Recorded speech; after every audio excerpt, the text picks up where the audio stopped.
एक बहू की शर्मनाक कहानी। फोन की घंटी तो सुनी, मगर आलस की वजह से रजाई में ही लेटी रही। उसके पति रियान को आखिर उठना ही पड़ा। दूसरे कमरे में पड़े फोन की घंटी बजती ही जा रही थी। इतनी सुबह कौन हो सकता है जो सोने भी नहीं देते। इसी चिड़चिड़ाहट में उसने फोन उठाया।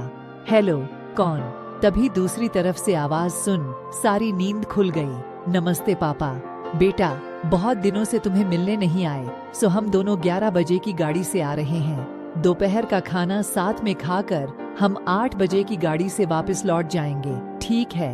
हाँ पापा, मैं स्टेशन पर आपको लेने आ जाऊंगा। फोन रखकर वापस कमरे में आकर उसने पायल को बताया कि मम्मी पापा 11 बजे की गाड़ी से आ रहे हैं और दोपहर का खाना हमारे साथ ही खाएंगे। रजाई में घुसी पायल का पारा एकदम 7वें आसमान पर चढ़ गया। कोई संडे को भी सोने नहीं देते। अब सबके लिए खाना बनाओ, पूरी नौकरानी बना दिया है। गुस्से से उठी और बाथरूम में घुस गई। रियान हक्का बक्का हो उसे देखता ही रह गया। जब वो बाहर आई तो रियान ने पूछा, क्या बनाओगी? गुस्से से भरी पायल ने तुनक के जवाब दिया, अपने आप को ही तल के खिला दूंगी। रियान चुप रहा और मुस्कुराता हुआ तैयार होने में लग गया। स्टेशन जो जाना था। थोड़ी देर बाद गुस्सैल पायल को बोलकर वो मम्मी पापा को लेने स्टेशन जा रहा है। वो घर से निकल गया। पायल गुस्से में बड़बड़ाते हुए खाना बना रही थी। दाल सब्जी में नमक मसाले ठीक है या नहीं की परवाह किए बिना बस करछी चलाए जा रही थी। कच्चा पका खाना बना। बेमन से पराठे तलने लगी, तो कोई कच्चा तो कोई जला हुआ। आखिर उसने सब कुछ खत्म किया, फिर नहाने चली गई। नहा के निकली और तैयार होकर सोफे पर बैठ मैगजीन के पन्ने पलटने लगी। उसके मन में तो बस यह चल रहा था कि सारा संडे खराब कर दिया।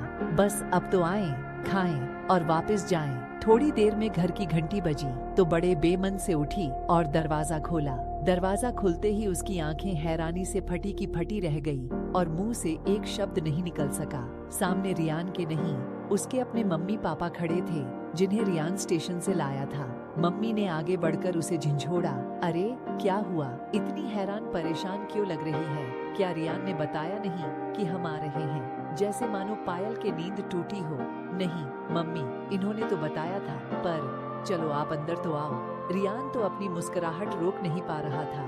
कुछ देर इधर उधर की बातें करने में बीत गया। थोड़ी देर बाद पापा ने कहा, पायल गप्पे ही मारती रहोगी या कुछ खिलाओगी भी? यह सुन पायल को मानो सांप सूंघ गया हो। क्या करती? बेचारी को अपने ही हाथों से बनाए अध पके और जले हुए खाने को परोसना पड़ा। मम्मी पापा खाना तो खा रहे थे, मगर उनकी आंखों में एक प्रश्न था जिसका वो जवाब ढूंढ रहे थे। आखिर इतना स्वादिष्ट खाना बनाने वाली उनकी बेटी आज उन्हें कैसा खाना खिला रही है? पायल बस सर नीचे किए बैठी खाना खा रही थी। मम्मी पापा से आंख मिलाने की उसकी हिम्मत नहीं हो पा रही थी। खाना खत्म कर सब ड्राइंग रूम में आ बैठे। रियान, कुछ काम है, अभी आता हूँ कहकर थोड़ी देर के लिए बाहर निकल गया।